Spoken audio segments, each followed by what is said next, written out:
Hey guys, this is DFD aka Dark Frozen Devs back with another Kamihime project video. This one's going to discuss a new advent coming up that was just advertised, and also I do have to mention before this gets started that sometime this upcoming month or right before it, there will be a Dark Tower, so get your light characters ready. For those that know me well enough, you know my light grid's pretty strong, so look forward to that because I should probably do extremely well on this as long as I don't screw up. But anyways, speaking of doing well on things, we're going to look over how to do this event because I've seen glimpses of it before and it's a very interesting one, but it would be more difficult for newer players and you'll see why. But anyways, this is going to be a wind enemy. It's named Stolas. I guess it's based off the owl or something. But since it's wind, fire is going to have the advantage, and I do suggest you use it this time. Again, you'll see why. But since it's an advent, you're not going to get any help whatsoever from anyone else, so definitely get your stuff strong. I have done the math and everything. If you keep the panel weapons separate and level them all up, you get more stats overall compared to actually break limiting just one into max. I have added it up. So you do want to keep all 4 panel weapons separate and get them all to skill level 20. And also normal level 50. That way it's 4 times the skill effect and 2 times the stats you would get. Because you're not getting any more of those. But anyways, that's only if you're a newer player or you still need to build up your fire grids or whatnot. Me personally, I've neglected my water grid and my thunder grid for so long that the panel weapons and the shark guns, if you happen to have them, might actually be better than some of the weapons I have, only because they're given like defender or something like that. But there's no shame in using weapons in order to build up your grid, even if they're normally not even used. It's more just getting as strong as possible. Speaking of which, this one, from what I've noticed, it actually has some decent weapons if you need them. But it's going to be a grind, basically. It's going to be a grind. And plus, I don't know what they final break, so keep that in mind. But anyways, getting to the weapons themselves. One is going to be Assault and Defender. Okay, so they do have a reprint, so it's going to go from medium assault to large when it final breaks. So they do have a reprint. That's confirmed. But as far as it goes to the other one, it's Assault and Ascension. This is why I said if you need them. The Assault Defender is pretty good, and it's rare for you not to need that, but the Assault Ascension one's the one where you may or may not need it. My suggestion you use to get both of them, though, especially if you're a weaker player. As for the add-on, they'll discuss it a little bit later, because this layout's a little bit different than normal. But keep in mind that the trick isn't what the enemy does. It's more so, the trick isn't what the enemy does, it's more so what you're going to have to go through with all of these remarks. As you can see, it says high defense, high defense, high defense, very high defense. Again, I'll get to that in a second, but the thing is, the HP on this enemy is lower than normal, as you can see. Just not much lower. But the general thing is that she will do 3 random hits on normal, 2 random hits on raging, only they're harder hitting. If I'm adding this up right, the raging hits are definitely going to be more dangerous. If you knock her HP below half, then she's going to permanently increase her combo rate. I don't think it's non-erasable though. Whatever the spread effect is, isn't erasable though. So I don't know what that means. It might have it in the enemy data down here, but she does give herself permanent buffs. That combo one might be removable. The thing with spread is just the fact that it's first turn.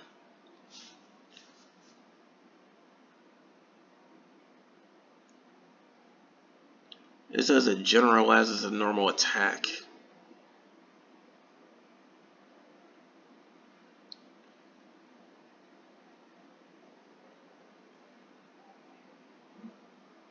Okay, from what I can see, it's got a chance to spread debuffs to you.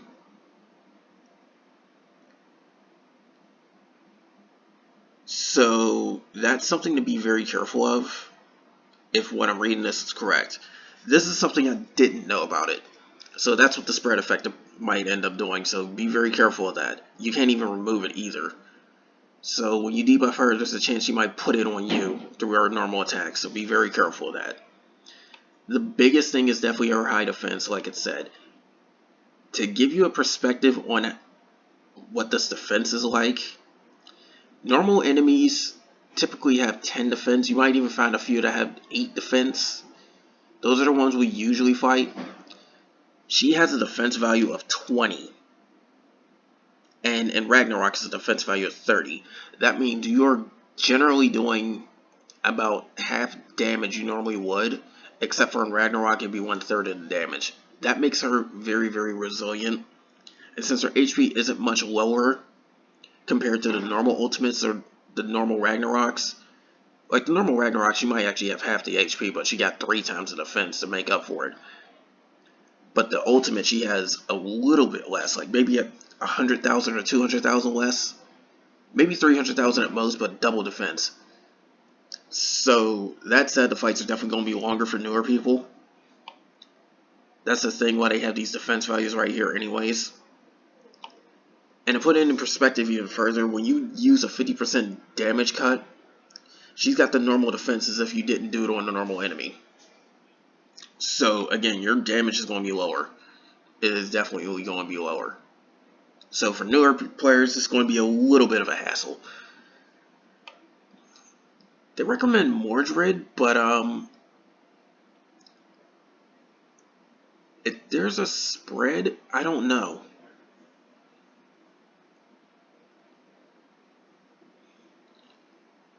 The thing with spread is the fact that I don't know if it's going to be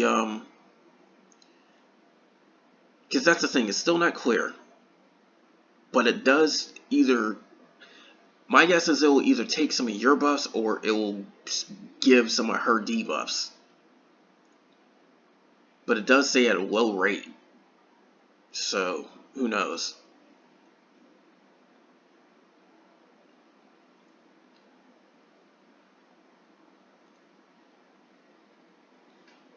But it does confirm that you can remove the combo rate debuffs. So that's a good thing.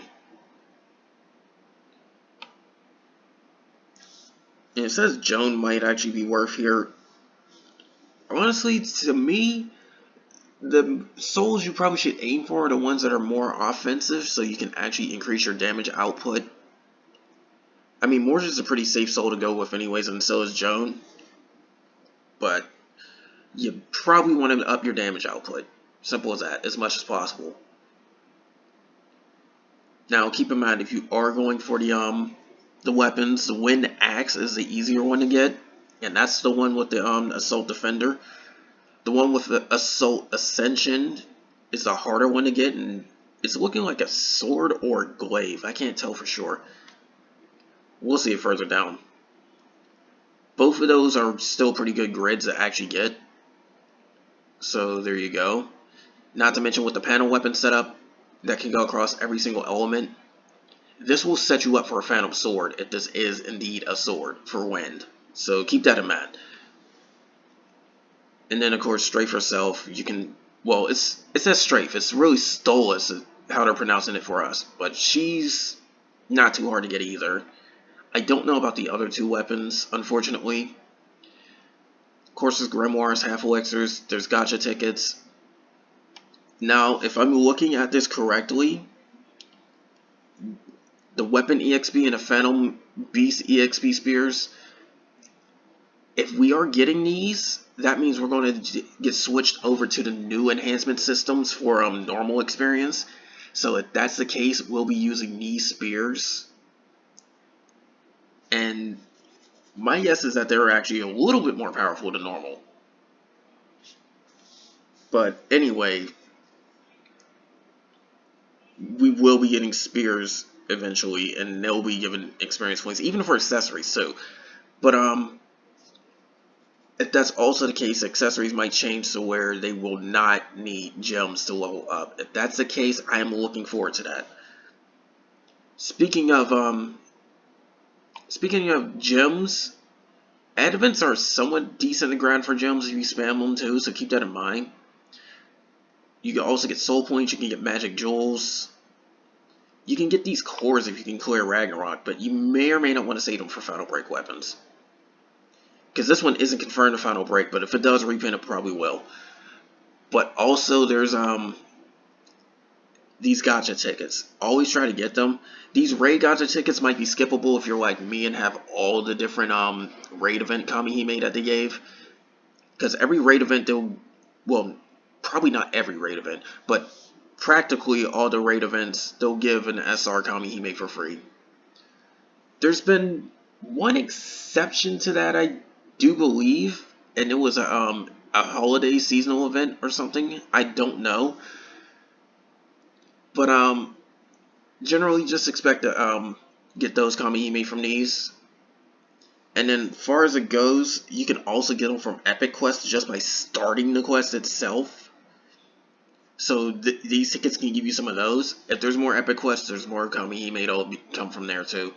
This is a good way to get the ones that the Epic Quest don't give. So that's something to know. Anyways, getting into some of this stuff right here. This is an interesting add-on because she'll come with two very specific effects, basically. When you summon her, she'll give everybody a defense increase. So that's something to know. It says it's small, so my guess is 5%. Maybe 10%. I don't know for sure. But she also increases wind characters' defense by up to 15% at all times, along with giving them up to 40% more assault.